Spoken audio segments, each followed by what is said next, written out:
राजा के महल में चोरी। टोनापुर जंगल में राजा कालू कौवा का राज था। वो बेहद ईमानदार और न्यायप्रिय राजा था। एक बार महाराज कालू पूरे जंगल में ये ऐलान करा देते हैं कि वे बहुत जल्द ही स्वयंवर करेंगे, जिसमें वे अपने लिए पत्नी चुनकर उसे राज्य की महारानी बनाएंगे। पिंकी मोरनी इतराते हुए कहती है, हाय हाय, ये हुई ना बात। आज पहली बार मेरी सुंदरता का फायदा मिलेगा।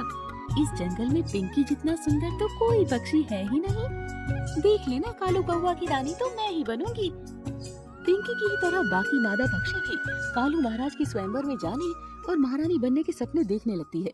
स्वयंवर वाले दिन महाराज कालू एक एक करके सभी मादा पक्षियों से मिलता है। पक्षियों, आज मेरे स्वयंवर वाले दिन मैं कई तरह के मादा पक्षियों से मिला, जिसमें सफेद राजी कबूतरी, पिंकी मोरनी, मीनू कबूतरी, रानू कोयल सभी बेहद सुंदर और समझदार पक्षी लगी। लेकिन जिस पक्षी को सभी परीक्षाओं के बाद मेरी रानी चुना है, वो है मीनू कबूतरी। राजा कालू कौवा की बात सुनकर सभा में उपस्थित सभी पक्षी तालियां बजाकर मीनू कबूतरी का अभिवादन करते हैं और मीनू कबूतरी महारानी मीनू बन जाती है। पिंकी मोरनी गुस्से में कहती है, बड़ी आई महारानी बनने वाली, शक्ल की ना सूरत की, मुझसे तो किसी भी मामले में अच्छी नहीं है। पता नहीं महाराज को इसमें ऐसा क्या दिख गया। लेकिन मेरा नाम भी पिंकी मोरनी है, इतनी आसानी से हार नहीं मानने वाली। महारानी को मिलने वाला कोहिनूर हीरे का मुकुट तो मैं ही लेकर रहूंगी। इसके बाद पिंकी अपनी बहन सुंदरी मोरनी के पास जाती है। सुंदरी बहन, मुझे तेरी मदद की जरूरत है। हाँ हाँ, कहो ना, क्या बात है। तुम तो मेरी बहन हो, मैं जरूर तुम्हारी मदद करूंगी। फिर पिंकी मोरनी अपनी दुष्ट इरादे बहन सुंदरी को बताती है और दोनों बहन मिलकर मुकुट चुराने की योजना बना लेती है। चोरी वाले दिन पिंकी और सुंदरी राजमहल पहुंच जाती है। राजा कालू कौवा की जय हो। महाराज, मैं आपकी नई रानी मीनू कबूतरी जी के लिए अपने हाथों से बनाई गजरा लेकर आई हूँ। मैं चाहती हूँ कि महारानी की ताजपोशी से पहले मैं खुद उन्हें अपने हाथों से सजाऊं, ताकि वे जंगल में सबसे खूबसूरत लगे। महाराज कालू कौवा पिंकी की चिकनी चुपड़ी बातों में आ जाते हैं और वे उसे और सुंदरी को अंदर जाने की आज्ञा दे देते हैं। अंदर जाकर पिंकी मोरनी रानी महल के बाहर छिप जाती है और सुंदरी मोरनी महल के अंदर जाती है। सुंदरी मोरनी कहती है, मैं महारानी के लिए सुंदर गजरा लेकर आई हूँ और महाराज चाहते हैं कि मैं उन्हें राज तिलक के लिए तैयार करूँ। अरे वाह, आपका फूलों का गजरा तो बहुत सुंदर है। आप बस कुछ देर मेरे कक्ष में इंतजार करिए, मैं अभी स्नान करके आती हूँ, उसके बाद आप मुझे तैयार कर सकती हैं। इतना कहकर मीनू कबूतरी अपनी दासियों के साथ स्नान करने चली जाती है। रानी के जाने के बाद, पिंकी, यही सही मौका है, जल्दी अंदर आ जाओ। इस समय यहाँ कोई सैनिक नहीं है, तुम जल्दी से ये मुकुट लेकर उड़ जाओ। अरे वाह बहना, तुमने तो मेरा काम बिल्कुल आसान कर दिया। अब मैं इस मीनू कबूतरी को इसकी औकात दिखाऊंगी। मौका देखकर पिंकी मोरनी झट से वो मुकुट लेकर उड़ जाती है और सुंदरी वहीं बैठकर रानी मीनू का इंतजार करने लगती है। सुंदरी मोरनी हंसते हुए कहती है, आई आई महारानी, बैठिए, मैं आपको बिल्कुल राजकुमारियों की तरह सजा देती हूँ।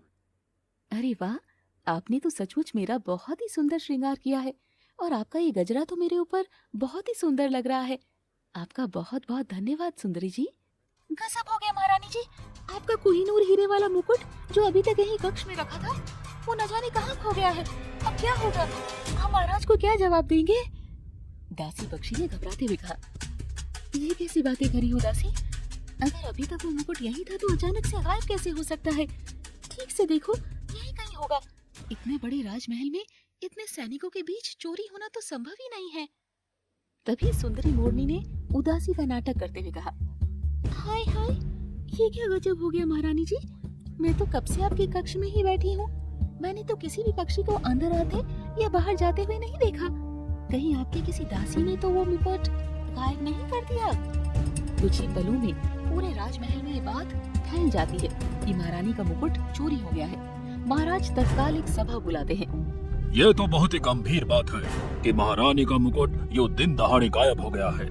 मैं ऐलान करता हूँ कि जो भी व्यक्ति उस मुकुट या चोर का पता लगाएगा, उसे उचित इनाम दिया जाएगा। पिंकी मोरनी घबरा जाती है, हाय हाय, ये तो लेने के देने पड़ गए। राजा के सिपाही तो जंगल का चप्पा चप्पा ढूंढ रहे हैं। अगर उन्हें ये मुकुट मेरे घर में मिल गया तो क्या होगा? ऐसा सोचकर पिंकी रात के अंधेरे में वो मुकुट अपनी बहन सुंदरी के घर के पीछे वाले पेड़ के पास छिपा देती है।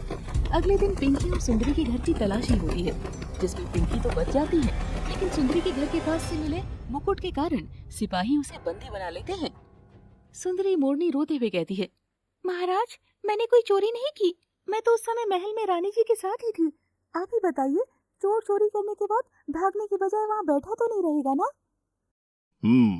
अगर इसने चोरी नहीं की तो इसकी बहन पिंकी को बुलाओ। उस दिन वो भी तो तुम्हारे साथ आई थी ना? नहीं, ये तो अकेले ही मेरे कक्ष में आई थी, इसके साथ पिंकी नहीं थी। तभी पिंकी मोरनी वहाँ आ जाती है। महाराज, इस सुंदरी ने ही मुझे महारानी के कक्ष में जाने से रोका था। जरूर इसने ही वो मुकुट चोरी किया होगा। नहीं, मुझे नहीं पता था कि तुम बहन कहलाने के लायक नहीं हो। मैंने इतने बड़े अपराध में बिन स्वार्थ के तुम्हारा साथ दिया और तुम उल्टा मुझे ही चोर ठहरा रही हो। अब मैं पूरी सच्चाई आपको बताती हूँ। इस पिंकी को अपने खूबसूरती पर घमंड था, इसीलिए रानी बनना चाहती थी, लेकिन मीनू जी के चुने जाने पर इसने वो मुकुट चोरी करने की योजना बनाई और मुझे भी इसमें शामिल कर लिया। फिर ये छिपकर रानी के कक्ष से बाहर जाने की प्रतीक्षा करने लगी और मौका पाते ही मुकुट लेकर उड़ गई। आज जब पकड़े जाने का भय हुआ तो सारा इल्जाम मुझ पर लगा रही है। मुझे माफ कर दीजिए महाराज, लेकिन मैं चोर नहीं हूँ।